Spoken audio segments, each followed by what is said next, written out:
La idea que tenemos ahora es de, ciertamente, un acto académico transmitido a través de la televisión. A pesar de la formalidad casi majestática que tiene esta sala, lo que pretendemos es que sea una charla entre personas que han vivido permanentemente en medio de los muros amplios del conocimiento, del saber, de la ciencia y la cultura. Pretender preguntarles a todos y cada uno de ellos qué piensan sobre estos menesteres, a mí me parecería un tanto cuanto grosero, porque, repito, ante personas de tan alta calificación, de tanto rigor académico, lo que pretendemos, y la doctora directora del Instituto Politécnico Nacional, la doctora Yolosóchitl Bustamante, está de acuerdo con esto, es que sea una charla, incluso donde ustedes, los participantes de esta invitación, en algún momento puedan hacer preguntas relacionadas con el quehacer de todos y cada uno de nosotros. Me gustaría que fuera la doctora quien iniciara con alguna pregunta la forma en que vamos a relacionarnos en estos 90 minutos. Con mucho gusto. En los últimos meses, precisamente en este país, hemos estado hablando de manera intensa sobre el tema de la educación superior, la ciencia, la tecnología, la cultura, los apoyos que deben de darse a estos temas, las posibilidades de que aparezcan políticas públicas que los apoyen, porque a todos nos interesa. Sin embargo, si preguntamos a la sociedad, nos encontramos con que la apreciación de lo que se ha hecho en estos campos, aunque se ha hecho bastante, no es suficiente. La pregunta sería, ¿realmente no se ha hecho? Por otro lado, ¿cuál sería el análisis que nos plantearíamos de lo que debe de hacerse en estos temas? Y por ahí pudiéramos empezar a discutir. El doctor Boglio tenía algún... Paoli Boglio, perdóname. Padre y madre, hay que reconocerlos. Gracias. Tenías una idea muy especial cuando platicábamos hace un momento al tomar café. A mí me gustaría que con esta franqueza que te caracteriza y con esta condición yucateca que pones por encima de todo lo demás, que acabo de decir. Y la desenvoltura, ¿no? La desenvoltura, fundamentalmente. Que nos dijeras, ¿qué te parece el planteamiento que hace la doctora? Me parece muy importante en este momento que parece marcar un cierto momento de cambio, de parteaguas, en el que se tiene que advertir en función de las necesidades del país, de nuestro desarrollo, de nuestras graves, dramáticas circunstancias, me refiero a la seguridad, a la inseguridad, a la pobreza tan gigantesca que toca a tantos millones de mexicanos, pues que hay que pensar de nuevo, hacer un alto y pensar qué puede aportar la educación, la ciencia, la tecnología, para resolver o empezar a plantear la resolución de estos gravísimos problemas en los que estamos. Este momento es especialmente coyuntural porque, bueno, hay un cambio de administración que el 1 de diciembre tendremos encima. Hay planes que se están haciendo en relación con la ciencia, tecnología e innovación. Ha habido la presentación a diversas instancias, empezando por el candidato o el presidente electo, perdón, Juan Enrique Peña Nieto, de una agenda para la ciencia, la tecnología y la innovación. También se ha presentado esto a la Cámara de Senadores, se ha presentado a la Organización de los Gobernadores, que es la CONAGO. Y entonces está refiriéndose este momento como un momento especialmente significativo para ver qué hacemos con la ciencia y la tecnología, con la difusión de la cultura, con la difusión de la ciencia, porque esta es una parte importante. Muy importante en este momento. ¿No piensan ustedes que deberíamos comenzar con el presupuesto que la Federación le da a lo que son estas áreas de ciencia e investigación? Porque si bien las organizaciones internacionales señalan que debiera de ser al menos el 1% del PIB, nosotros difícilmente llegamos al 0.5, ¿no es cierto, doctor San? Así es. Ciertamente la cuestión presupuestal es una importante y no puede uno minimizarla, pero se puede manipular de muchas maneras y esto puede esconder problemas que a mí me parecen mucho de más profundidad que simplemente montos económicos. La primera cosa que yo diría es que, y muchos lo hemos comentado, si de repente hubiera la inversión del 1% mañana o el lunes, pues para dar un poco de tiempo para que la gente... 3 o 4 días. Un aumento al 1% del presupuesto. Es lo que dice la ley. Yo no creo que sabríamos bien cómo usarlo. Y eso por un lado. Y por otro lado, yo creo que el problema más serio no está en la desatención económica, está más bien en la desatención del tema. Mientras la investigación, y no quiero usar nada más ciencia, porque yo creo que es otra distorsión del asunto, es la investigación, es la generación de nuevo conocimiento desde la filosofía hasta la física atómica, toda la gama. No es realmente concebida como la palanca de cambio del país y como el elemento que los gobiernos a diferentes niveles deberían usar para tomar las decisiones. No importa cuánto dinero le metemos, el riesgo de desperdicio y de mal uso y de que las cosas se desparramen por donde no deben irse es muy grande. A mí me parece mucho más importante más bien que discutir más bien que el aumento al 1%, al X%, que además son cosas muy, yo creo que son medio artificiales, las tomamos como si fueran cánones. Tendremos que discutir por qué el Estado mexicano, que debiera ser el usuario más importante de la actividad surgida de la investigación, y otra vez vuelvo a decir, de toda la investigación, en las ciencias sociales, en las artes, en las humanidades, en física, en biología, en química, en ingeniería, etcétera, no es la entidad que está usando más los productos de esa actividad en el país.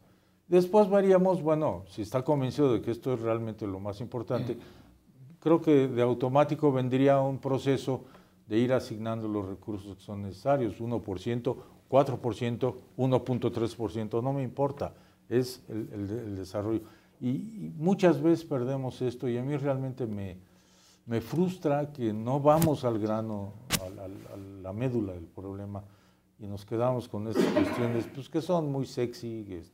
Siempre hablar de carencias económicas es una buena manera de llamar la atención, pero lo otro yo creo que sería mucho más importante. A mí me parece que además, para que haya un buen desarrollo de la ciencia, se necesitan aquellos candidatos a ser investigadores y a hacer ciencia. Y para que haya el número suficiente de ellos, pues tenemos que regresarnos a la educación superior, porque si la educación superior no está atendida y no se visualiza como el factor de cambio tan importante que es, entonces no tenemos la generación de suficientes mentes preparadas para, primero, cualquiera de las actividades que hayan elegido como su campo de formación, pero en segundo lugar no vamos a tener los candidatos para que hagan las maestrías, los doctorados y se conviertan en investigadores y después se unan a este gran conjunto de mentes claras, preparadas, que harán esa investigación, generarán conocimiento y podrán entonces darnos lo necesario para que ese conocimiento tenga aplicaciones. Pero si no visualizamos el conjunto y pareciera que con que decidamos que vamos a hacer ciencia es suficiente, también estaríamos cojos. Yo creo que lo que viene antes, que es la formación de ese capital humano tan importante que es el que produce la educación superior, nos debiera de dar la pauta y verlo así conceptualmente, qué significa para el país, qué significa para una economía como la nuestra, atender de manera importante, casi diría privilegiada, la formación de todos estos egresados de la educación superior que van a impactar a la economía del país, pero que también van a orientarse en una proporción que puede ser mayor conforme a mayor número de ellos formemos al campo de la ciencia.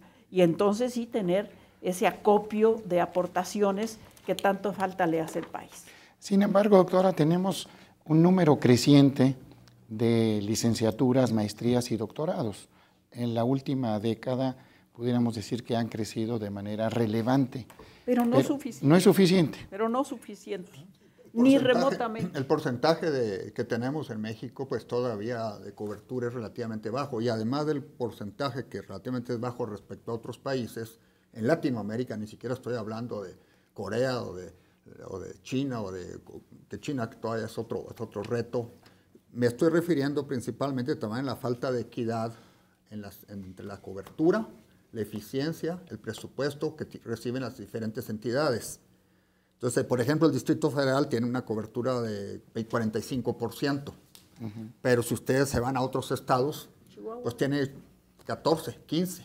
Entonces, eso lo que va creando es también una sociedad que tarde o temprano, porque la educación, como ya se ha dicho aquí, pues trae progreso, trae ingreso, trae desarrollo. Entonces estamos creando entidades que tienen potencial de gran desarrollo y hay otras que les estamos limitando y a la larga eso nos va a traer un problema serio si no es que ya lo estamos viendo. Esa es una cosa que... Y la otra cosa que es muy importante es también el enfoque. Yo creo que el número de ingenieros y de licenciados en ciencias y la parte de tecnologías de información, si uno ve el número de los egresados de nuestras universidades, a pesar de que nuestra cobertura está baja, pues es suficiente el día de hoy en número, y el día de hoy al nivel licenciatura en nuestros egresados en número es bueno comparado con otros países en Latinoamérica y aún en el mundo. Si uno lo compara por millón de habitantes, si uno lo compara por millón de habitantes, pues andamos arriba de la India, que dicen, ¿cómo? Y arriba de China. Sin embargo, nos falta el enfoque hacia las necesidades reales del país y el desarrollo económico y social que el país necesita. Y eso no es tanto nomás aumentar el número, sino enfocarlo hacia las necesidades reales. Y eso se tiene que hacer entre secretarías, porque si no, pues cada quien, nosotros aquí decimos vamos a hacer la ciencia, y allá la Secretaría de Economía dice pues vamos a impulsar tal o cual sector, y cada quien por su lado, y tiene que haber un plan nacional de, le llamo yo, política industrial, asociada con la política educativa, y que en un momento dado digan, vamos a alinear la educación, porque también vamos a suponer, ya voy a callar, vamos a suponer que tenemos más egresados, que aumentamos la cobertura y que nos vamos al 35, milagrosamente al 40. Esos egresados andan al día de hoy desempleados, o subempleados, le voy a poner así. Al menos que no creamos el desarrollo de esos empleos con la economía del conocimiento, con la economía de las necesidades sociales que tiene el país, todo eso, y nos enfoquemos a realmente estar egresados, que tengan ese enfoque de las necesidades reales, pues vamos a estar desperdiciando una capacidad que ya tenemos el día de hoy, independientemente de que hay que aumentarla mejor. Entonces es cuestión de enfoque, es cuestión de estructura, y por último, cuestión de prioridad. Yo vengo de la provincia, y veo que hay estados que milagrosamente su educación empieza a aumentar en el periodo de un gobernador o dos gobernadores. Trabaja mejor cuando dos gobernadores le dan continuidad, o tres mejor todavía. Y aquí el estado sube. Y a veces hablamos de los sindicatos, pues es el mismo sindicato. ¿Qué pasó? Que aquel gobernador le dio prioridad. No nomás habló de que la educación era importante. Nuestro presidente próximo, yo quisiera que le diera esa prioridad y que fuera un presidente de la educación real, y de la investigación, porque es el futuro de México. Habrá que hacerle esa propuesta. Mientras tanto, la experiencia de don Miguel en materia tan importante como es la educación, ya que fue secretario de Educación, quizás nos pudiera resultar en este momento pues, iluminadora para lo que estamos platicando. Pues, con el afán de contribuir, se han dicho cosas que me parecen sumamente relevantes. Es muy importante que haya recursos económicos suficientes, pero quizá es efectivamente más importante, como lo dijo el doctor Sarucán, que esos recursos estén bien invertidos, que estén y bien gastados, para que los recursos destinados a la educación no sean gastos, sino sean inversión, se requiere que aporten valor agregado. Es decir, no basta con que haya una suma y esa en sí misma es inversión, no, depende cómo se gaste. Y efectivamente, el gasto en formación académica de alto nivel es de la mayor importancia. Lo que nuestro país pudo hacer hasta para el año 2000, el CONACYT había enviado más o menos unos 30,000 jóvenes mexicanos al extranjero a través de sus becas para formarse en estudios de posgrado. Sería inconcebible el desarrollo de las instituciones de educación superior del país como las que hemos tenido sin esos egresados, sin esa gente que se formó. Entonces, efectivamente, otorgar recursos para la formación de gente especializada, de jóvenes especializados en aquellas áreas que correspondan a las necesidades sociales del país. Eso también es muy importante. ¿Hacia dónde debe ir la investigación, por otra parte? Pues atender los grandes problemas nacionales. Hay que conciliar las vocaciones individuales de los jóvenes, de los investigadores, con las necesidades nacionales. Y ahí me parece que tenemos muchísimo que hacer. Tenemos que reforzar algunas políticas y establecer otras tantas que no existen. Pero yo sí pienso que es indispensable que haya un concierto entre las instituciones de educación superior, los órganos del Estado, rectores de las políticas y un trabajo en común. El otro punto que salía del comentario del doctor Sotzman, y era Rangel Sotzman, nos estamos olvidando los papás. Sí, cuidadito. Estamos pasándole Rafael, pues, es que iba a decir Rafael, dije, no tengo que decir el apellido, entonces dije el apellido. Rafael, está mejor. Es que no hay manera de ligar, ya hay tantas críticas, ¿no? De si las universidades están realmente respondiendo a las necesidades del país. Y hay que ver lo que cada quien piensa de que son las necesidades del país, porque tenemos una cosa es lo que un diputado puede pensar de lo que son las necesidades del país. Sin agresiones. En fin, no voy más allá. Perdona que venga yo a terciar aquí contigo. Es decir, no podríamos definir que una necesidad primordial del país es la atención al gran tema de la pobreza. Sin duda. Sí. Sin duda alguna. A lo que yo iba ahorita es que, y me voy a saltar el hilo de la conversación porque no quisiera dar la impresión de que es irrelevante la cuestión de atender las necesidades del país. A veces las buenas instituciones de educación superior son muchísimo más conscientes de cuáles son las necesidades reales del país que muchos de los colegas que están en otras partes. En áreas políticas. En el área política o legislativa o cosas de este. ¿Por qué? Porque están estudiando esto, particularmente las investigaciones que están basadas, las instituciones que están basadas en investigación son las que están mucho más conscientes y mucho más al pelo de las realmente cuáles son las broncas grandes, y pobreza es clarísimamente una de ellas. Las alusiones personales. Lo que pasa es que yo quisiera, la alusión personal, yo hace 12 años que dejé de ser diputado, entonces no la siento tan cercana. Claro que Dicen que dura 3 años el periodo y la vergüenza toda la vida, ¿no? Pero no tiene por qué estar... No, yo quisiera más bien llamar su atención en función de una línea de pensamiento que empezaba a desarrollar la doctora Yoloxóchitl Bustamante. Ella decía que hay que empezar por la formación de los investigadores, de los científicos. Yo creo que hay que empezar por otro lado. Es decir, no estoy en desacuerdo, sino que me gustaría hacer un comentario complementario. Yo creo que hay que poner muy vinculadas la investigación con la docencia, porque por un modelo napoleónico, como se le ha llamado, fueron desarrolladas nuestras instituciones en compartimentos estancos, la docencia y la investigación.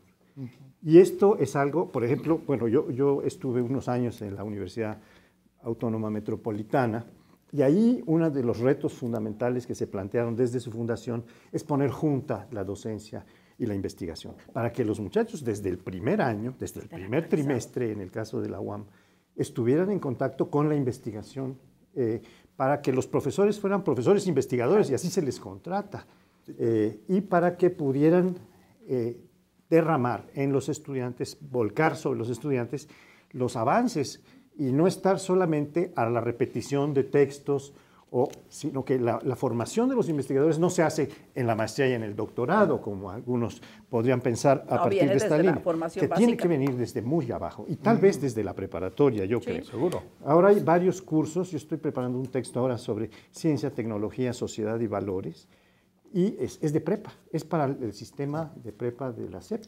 Y creo que allí hay que empezar a vincular desde la prepa, para encaminar. No todos los que van a la prepa van a salir como investigadores, pero que ya los que vengan bien envenenados con la... ¿Está usted impaciente, doctor Rangel? Sí, Adelante, por favor. Yo quisiera agregar aquí algo que quizás es un poco controvertido. Yo creo que la universidad tiene que, obviamente, formar, tiene que investigar, pero tiene que proponer también soluciones a los problemas.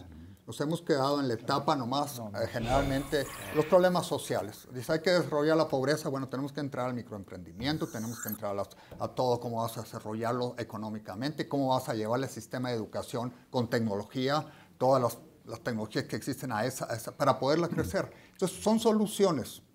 Creo que nosotros nos quedamos, al menos en mi institución que yo representaba, a veces en analizar y decir qué tan mal están las cosas y no decir aquí hay un modelo de solución que puede resolver el problema. Pero no, yo estoy de acuerdo, Rafael, con ese punto, y no siempre es el caso, pero lo que sí puedo decir es que muchas veces es el caso de la respuesta, pero el blindaje político de los intereses y de las ideologías y demás no te acepta esas propuestas para resolver los problemas. Tienes el análisis, sabes cómo se puede resolver, tienes algunas opciones de respuesta, pero hay una impermeabilidad enorme en la recepción de esas ideas en los tomadores de decisión. Pero, José, y esto es uno de los grandes problemas.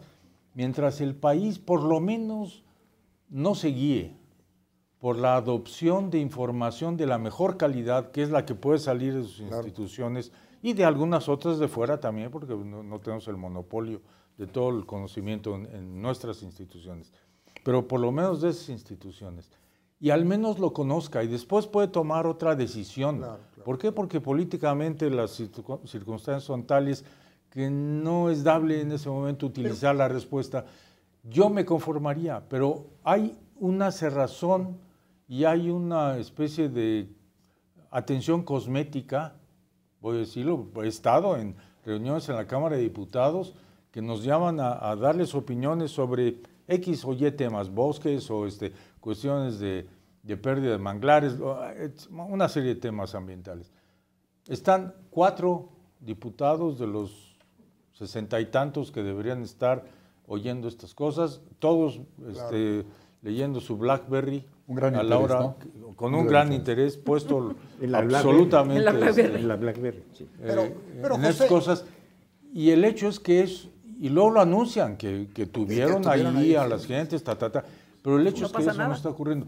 Está ocurriendo en otro lado y a mí me entusiasma que esté ocurriendo, curiosamente, y es en la Suprema Corte de Justicia. Por primera vez, la Suprema Corte de Justicia se ha abierto a empezar a escuchar a expertos desde físicos que pueden hablarles del espectro electromagnético para que entiendan cómo diablos se van a hacer las concesiones o las asignaciones de ondas de televisión o de radio, lo que sea, a cuestiones de bioética, a cuestiones ambientales, etcétera.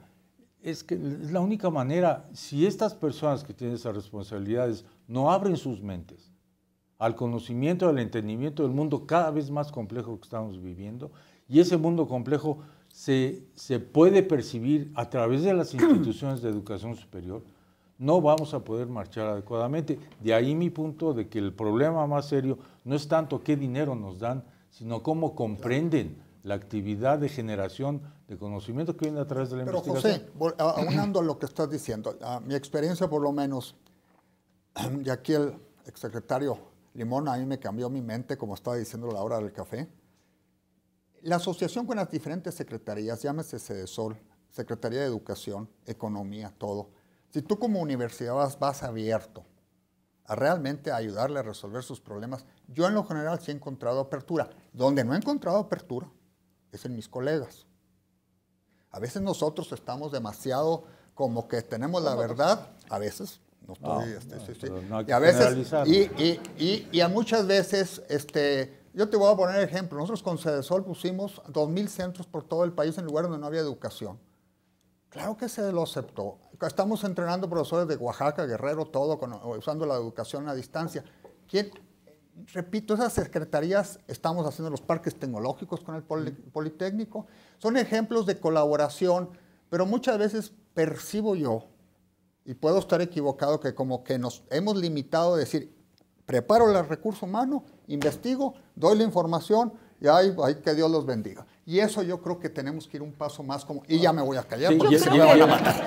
y el paso más es adoptar una actitud de activismo Sí, claro. sobre estas cosas. Sí. Ahora, también démonos cuenta que el sistema educativo no premia, al contrario, castiga las actitudes de activismo. Claro. Es decir, que alguien esté activamente tratando de empujar una idea en este caso, se le toma como un politiquillo que está queriendo tener algún hueso. Pero simplemente los criterios que usamos a veces en el CONACYT.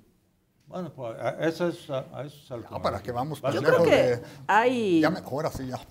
una gran complejidad en esto, porque si queremos ir hasta los orígenes, pues nos diríamos que esta parte de la educación la tenemos que visualizar desde un poquito más abajo, inclusive el bachillerato, porque crear ciudadanía que tenga las competencias para ejercer ese papel, demandar a sus representantes, demandar al Ejecutivo, demandar a la Suprema Corte, hacer realmente un papel ciudadano. También está en nuestro campo el formar a esas personas y con esas cualidades. Y por el otro lado tenemos cómo relacionarnos con los tomadores de decisiones. Nosotros como institución también tenemos mucha relación con prácticamente todas las secretarías. Hacemos cosas, muchísimas cosas con ellos. CEDESOL es nuestra guía para las brigadas del servicio social, para nuestras unidades móviles. Con Oaxaca, con el gobierno de Oaxaca, trabajamos tremendamente para la seguridad de las poblaciones.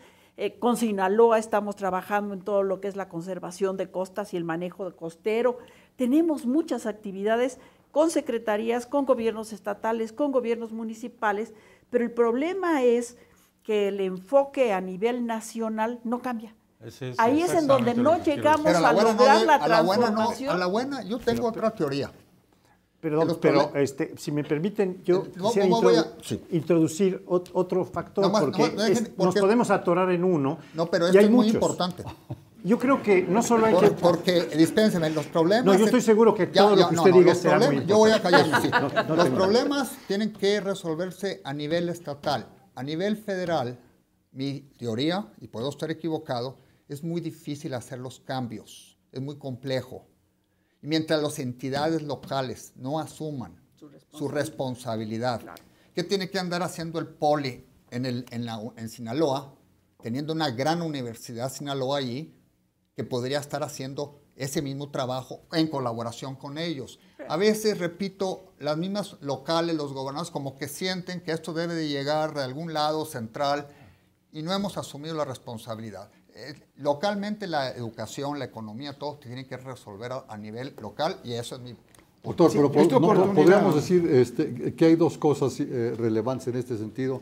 Una es que independientemente de qué ocurra al interior de las instituciones educativas, es muy importante el entorno. Por supuesto.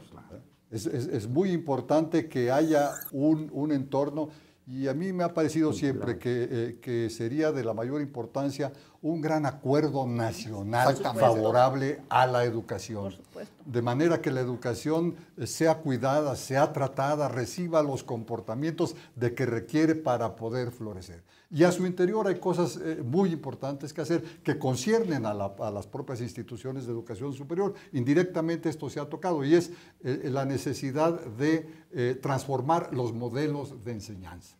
Es decir, pasar del antiguo modelo de un profesor que viene a predicar, Sí. que todavía hay muchísimo, por más que se quiera desconocer, a un profesor que viene a trabajar con sus alumnos, a estimular el aprendizaje, a estimular la construcción del conocimiento. Eso es urgentísimo y eso tendría que ver mucho con un gran problema que tiene la educación superior y desde la educación media superior, que es la deserción. La deserción sigue siendo un problema enorme de la educación superior. Y mucho tiene que ver con problemas de tipo económico y de tipo social, pero otros tienen que ver también con el interés que hay que despertar en el alumno en relación al conocimiento, en relación a su carrera y en relación a su futuro. En este acuerdo nacional no estaría involucrada la controvertida idea de una Secretaría de Ciencia, Tecnología e Innovación. Perdón, pero antes de eso, por favor, porque yo quería introducir... Dejémosla más adelante. Señor coordinador, yo quería introducir otro tema. Introduce. Así como creo que hay que vincular desde muy temprano la investigación con la docencia. Y así cambiaríamos el modelo al que se está refiriendo, vinculando a las instituciones que son de investigación y docencia al entorno, porque esto es de lo más relevante.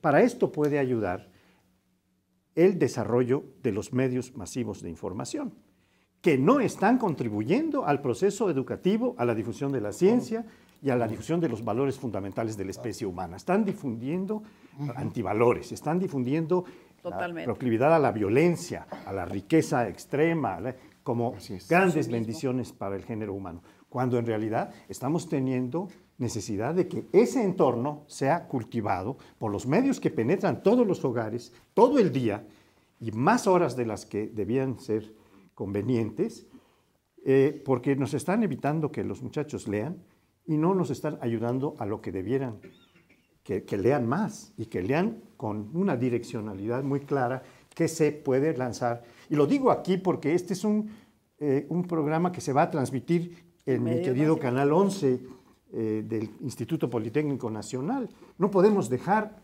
tanto tiempo y tantas horas a nuestros jóvenes pues, vinculados a una televisión que es exclusivamente mercantilista. Puede ser mercantil, promover el mercado en alguna medida, pero no exclusiva ni fundamentalmente. Tiene que atender los intereses sociales y de la ciencia. Pero mucho está relacionado con lo que dijo Miguel. ¿Sí? Si el profesor no está motivando a sus alumnos, no los está invitando a estudiar, no los está invitando a investigar, claro que la televisión toma el papel primordial.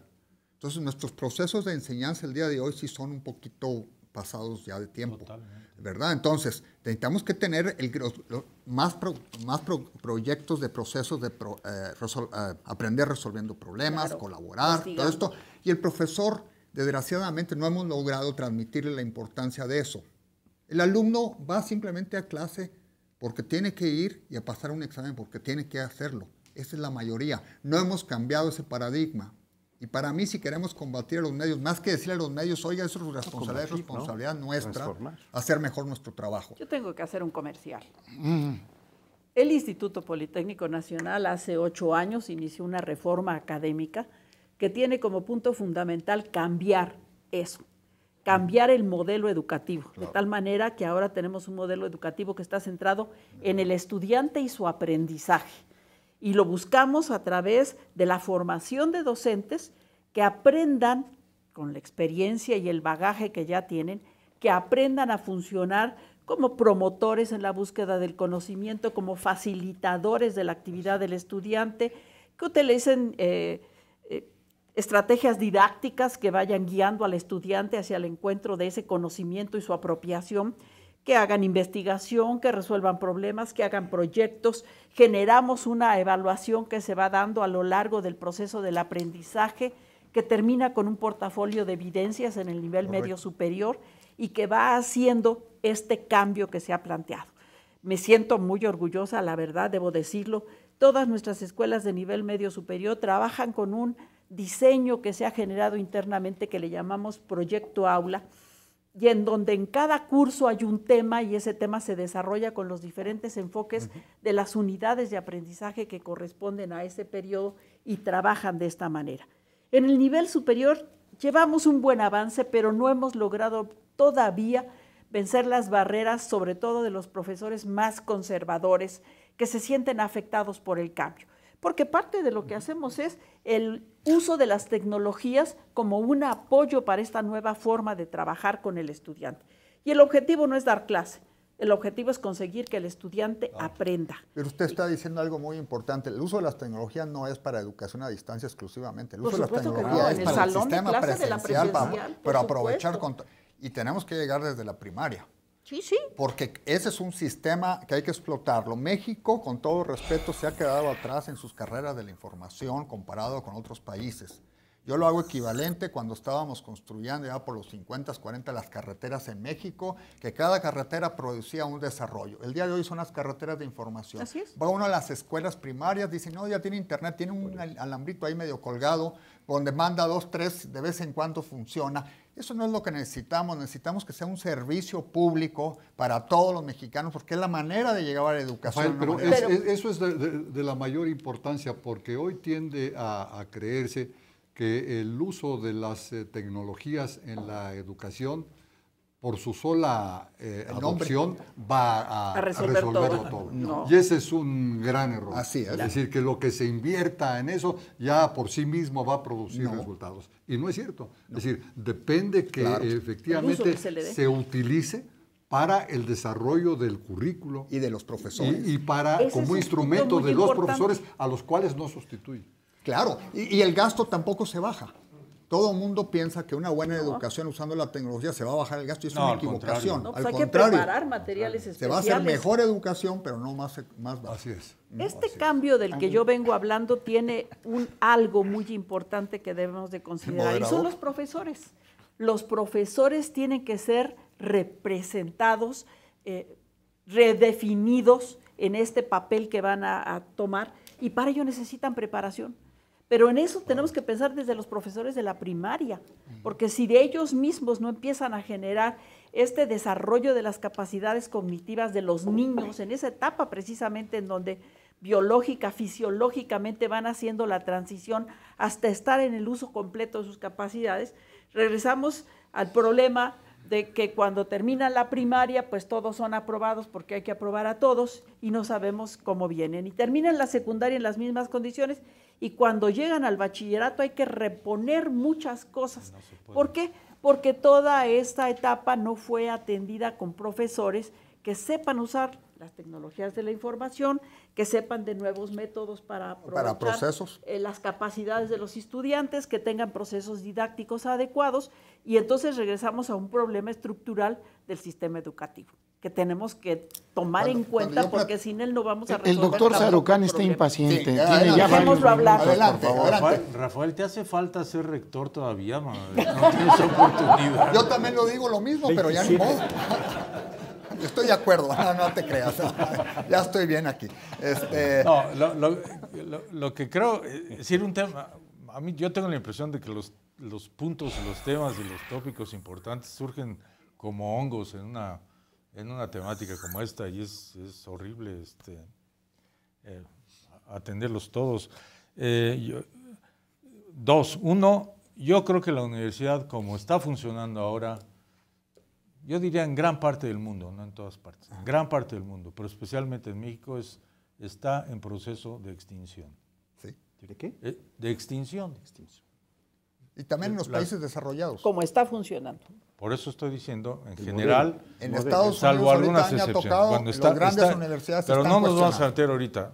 Nada más estoy preparando una plática sobre eso que voy a dar en la Universidad Veracruzana dentro de poco, Muy bien. ¿no? Una cosa en la que tú vas a estar también.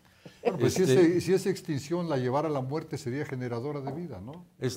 Yo creo que hay que llevarla Sí, a la claro. muerte, pero Para aprovechando quitarle todos un nuevo los huesos modelo, y los músculos y las más cosas que quedan en el cadáver para poderlos. Hay que agarrarlos de donadores. Sí, seguro. No, De órganos. a lo que voy yo es a otro tema que me parece que sería muy interesante para enfatizar lo de los hongos por todos lados. El licenciado Limón mencionó que uno de los problemas sociales importantes que las universidades deberían atender y que de hecho se definen en las universidades es el de la pobreza. Y yo entendería que la pobreza aquí está comprendida más en el aspecto económico. Todos. Que además, por otro lado, es complicado de medir porque hay muchas mediciones de pobreza y es difícil. Yo no voy a meter en esto, además no soy un experto en ello. Pero me gustaría mucho que analizáramos más bien el otro tipo de pobreza, que es la pobreza cultural. Y es la pobreza educativa. Claro. De la gente. Porque la gente puede ser pobre económicamente, pero puede tener la riqueza de la educación. Y puede tener la riqueza de la cultura, del entendimiento de su entorno, de su universo, de que el mundo no se acaba en la calle en la que vive, sino que es una cosa muchísimo más amplia.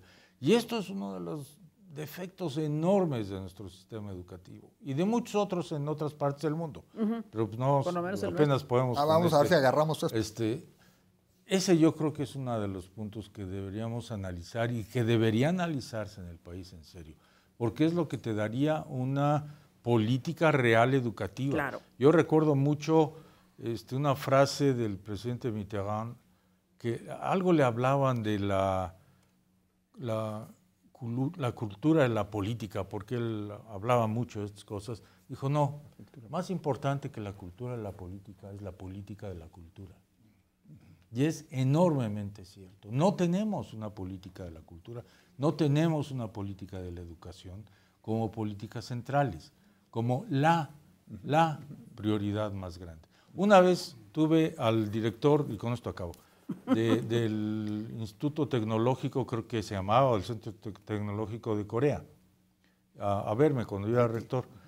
Y eso, estuvimos platicando una serie de cosas, y en un momento que ya teníamos más confianza, le dije, oiga, a ver, explíqueme, ¿cómo es posible? México y Corea eran países muy similares, en educación. incluso México más alto hace unos par de décadas, una cosa así, y ustedes han tenido un desarrollo gigantesco. ¿Qué es lo que lo ha hecho? ¿Es una cuestión religiosa, confucianismo, que los ha motivado a esto? ¿Qué es lo que está detrás? Digo, no, la parte religiosa, yo no creo que haya jugado un papel importante. Dice, lo que jugó un papel muy importante fue la definición de dos prioridades en el país. La primera era defensa. Dice, porque usted se da cuenta que estamos en un lugar en el que geopolíticamente pues, esto es un Vulnerable. problema. Y el segundo, educación. Lo que sobraba del presupuesto del país se iba a las otras cosas. Claro. Así es como cambiamos al país. De alguna manera, lo que han ustedes expresado tendría un común denominador: la falta de voluntad política, acentuada con lo que tú acabas de señalar últimamente, en tu última participación.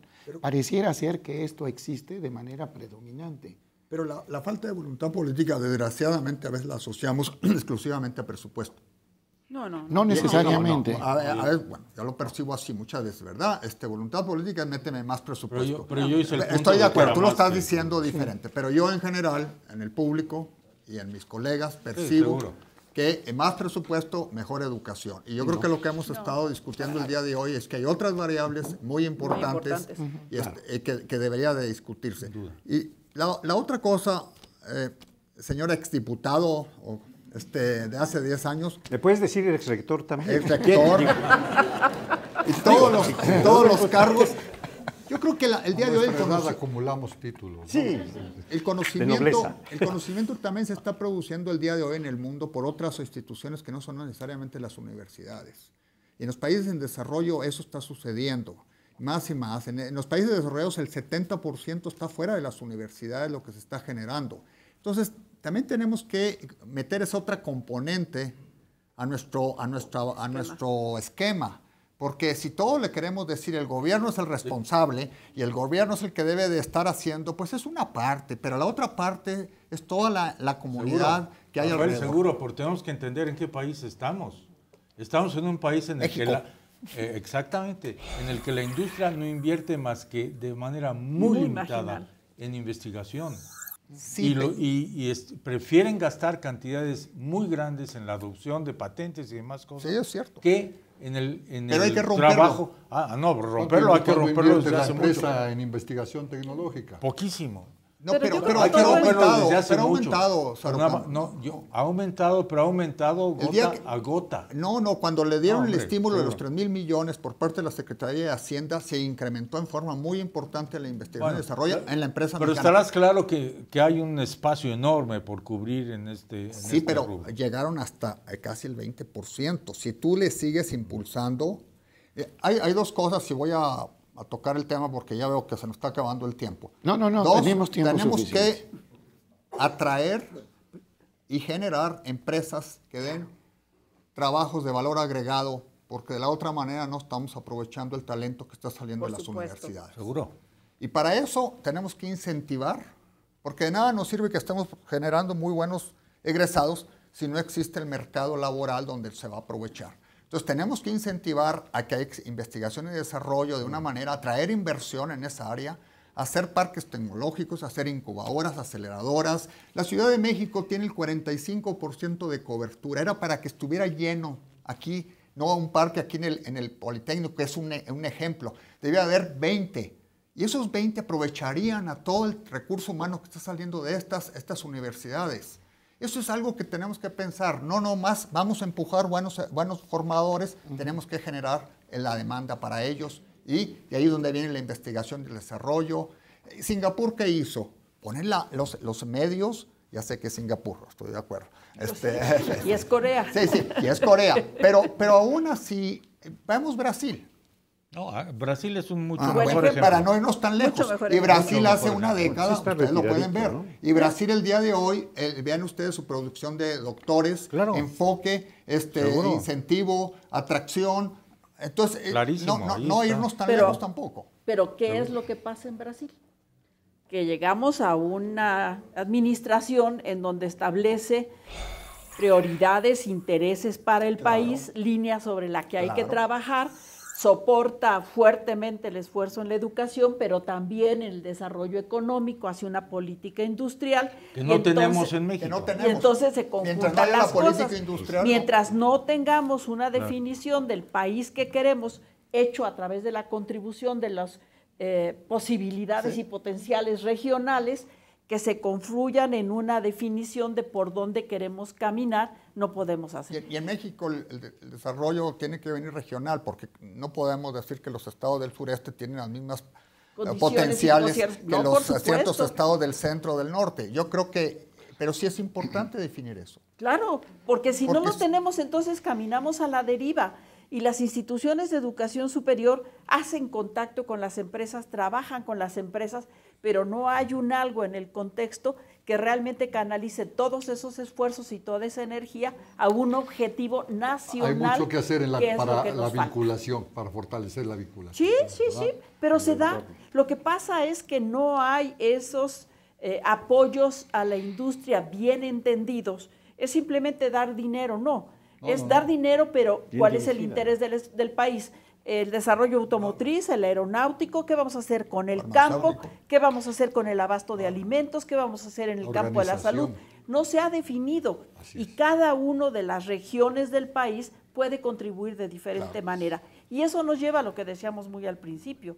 Esto tiene que ser una definición de la política que este nuevo gobierno tiene que establecer de cuáles son las prioridades como país que necesitamos atender. Tener una Secretaría de Ciencia, Tecnología e Innovación, tal cual, lo único que haría es burocratizar un organismo que de hecho funciona con muchos problemas, para ponerlo en pocas palabras.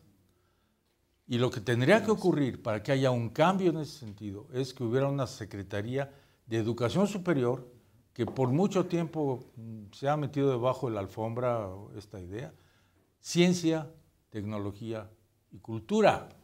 Claro. Para que estuviera todo esto junto. Y entonces sí, aquí tenemos una integración de la actividad de investigación, otra vez no de ciencia, de investigación, de transmisión de esa investigación en la formación de la gente y de aporte y de integración a las cuestiones culturales en una sola entidad que tendría que trabajar mucho para poder conformar estas cosas que han estado totalmente sueltas. Y la otra secretaría se dedicaría a lo básico, que es sumamente importante y que tiene unos retos tremendos. Y la otra cosa es que el CONACYT se podría dedicar a hacer realmente coordinación de la ciencia y dejar los centros y dejar las becas y dejar todas estas cosas que lo único que hacen les voy a rogar que en el desorden en que hemos participado, ahora tengamos la necesidad de un orden porque estamos a 2 minutos. Tan rápido. Será muy breve entonces mi participación. Sí, tiene 2 minutos divididos entre 5, les toca 12 segundos. Adelante. Tal vez tome 24, pero quisiera yo decir Toma los míos. La propuesta del doctor Sarucán es desde luego muy interesante y a mi juicio debía llevarnos por el camino de qué se quiere y cuál es la mejor manera para lograr. Por ahí iría yo. Pero una cosa sí me estremeció al escucharlo, y es que la cultura pasara a formar parte de esa esfera, es decir, de la educación superior. Porque a mí me cuesta mucho trabajo pensar en disasociar la cultura de la educación básica. Claro. Porque la idea original de Vasconcelos, que viene de antes y que postula que para educar hay que servirnos de la cultura y para extender la dimensión de la cultura y para lograr que ésta produzca más, hay que educar. Entonces, insistiría yo en la propuesta anterior, que hoy la cultura para lo que más tiene que servir es para apoyar al país a salir de la pobreza económica, social y moral. Yo creo que llegamos al punto en donde convergen muchos planteamientos. Tenemos que definir qué queremos hacer para el país, y una de esas definiciones es cómo vamos a usar la cultura en este país. En la Secretaría de Educación Pública está incluida la cultura. Sin embargo, no hemos tenido ese impacto como lo hubiéramos querido y necesitamos definirlo como el país. ¿Qué queremos hacer con la cultura? Hay una idea señalada por Francisco José Paoli que se me queda en la cabeza: los medios de comunicación. Este es un medio de comunicación de Estado, de nación, de gobierno, de todos nosotros. Este es un canal que pone la muestra de lo que se puede hacer, de lo que se debe hacer, y que esperamos influya en la legislación de los medios concesionados. ¿Qué son eso? Concesiones federales. El tiempo de este espacio pertenece a todos los mexicanos como pertenecen los de los medios de comunicación. Apropiémonos de ello, con inteligencia, con ideas, y esperemos que los presentes, tanto los invitados como las personas que nos han acompañado, profesores e investigadores, lo mismo que usted, ahí en casa, tengan momentos de reflexión que puedan ser productivos. Hasta mañana y buenas noches. Muy bien. Muy bien.